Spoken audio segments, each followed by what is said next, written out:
धर्म में नवरात्रों का बहुत महत्व है। हिंदू धर्म में नवरात्रि के पर्व का विशेष महत्व माना जाता है। चैत्र माह के शुक्ल पक्ष की प्रतिपदा तिथि से चैत्र नवरात्रि शुरू हो जाती है। नवरात्रि पर देवी दुर्गा का 9 अलग अलग स्वरूपों की विधि विधान के साथ पूजा अर्चना की जाती है। नवरात्रि के 9 दिनों तक लोग उपवास रखते हैं। साल भर में 4 नवरात्रि आती है, जिसमें से 2 गुप्त नवरात्रि, 1 शारदीय नवरात्रि और 1 चैत्र नवरात्रि होती है।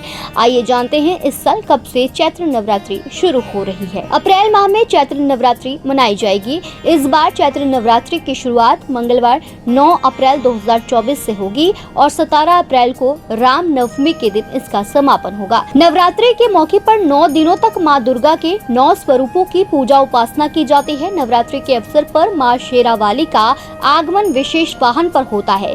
इस बार माता रानी का आगमन घोड़े पर हो रहा है। मंगलवार को चैत्र नवरात्रि शुरू होने के कारण मां का वाहन घोड़ा होगा।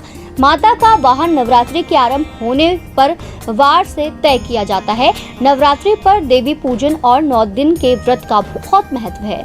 नवरात्रि के 9 दिनों में व्रत रखने वालों के लिए कुछ नियम होते हैं और साथ ही इन 9 दिनों में माँ दुर्गा के 9 स्वरूपों को उनका पसंदीदा भोग लगाकर माँ का आशीर्वाद पाया जा सकता है। वहीं नवरात्रि के 9 दिनों में पूजा का काफी महत्व होता है।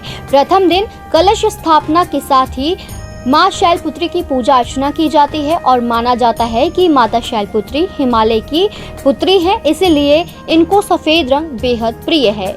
दूसरा दिन माता ब्रह्मचारिणी का दिन है और माता ब्रह्मचारिणी के पूजन अर्चना से व्यक्तित्व में वैराग्य, सदाचार और संयम बढ़ने लगता है।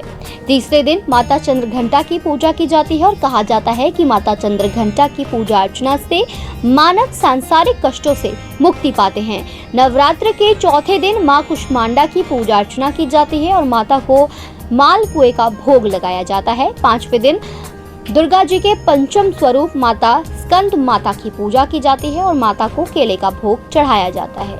नवरात्रि के 6ठे दिन देवी के षष्ठम रूप माता कात्यायनी की पूजा अर्चना की जाती है।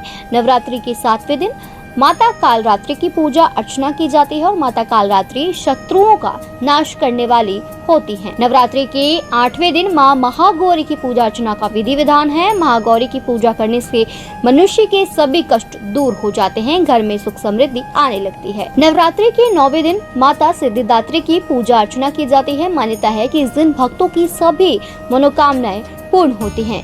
तो अगर आपकी भी इस बार कोई इच्छा है तो आप चैत्र नवरात्रों में माता रानी को प्रसन्न कर सकते हैं। माता रानी की विधि विधान के साथ पूजा अर्चना करके उन्हें उनका मन पसंदीदा भोग लगाए, अर्पण करें और माता रानी का आशीर्वाद प्राप्त करें। और इसी प्रकार देखते रहिए आत्मा चैनल। धन्यवाद।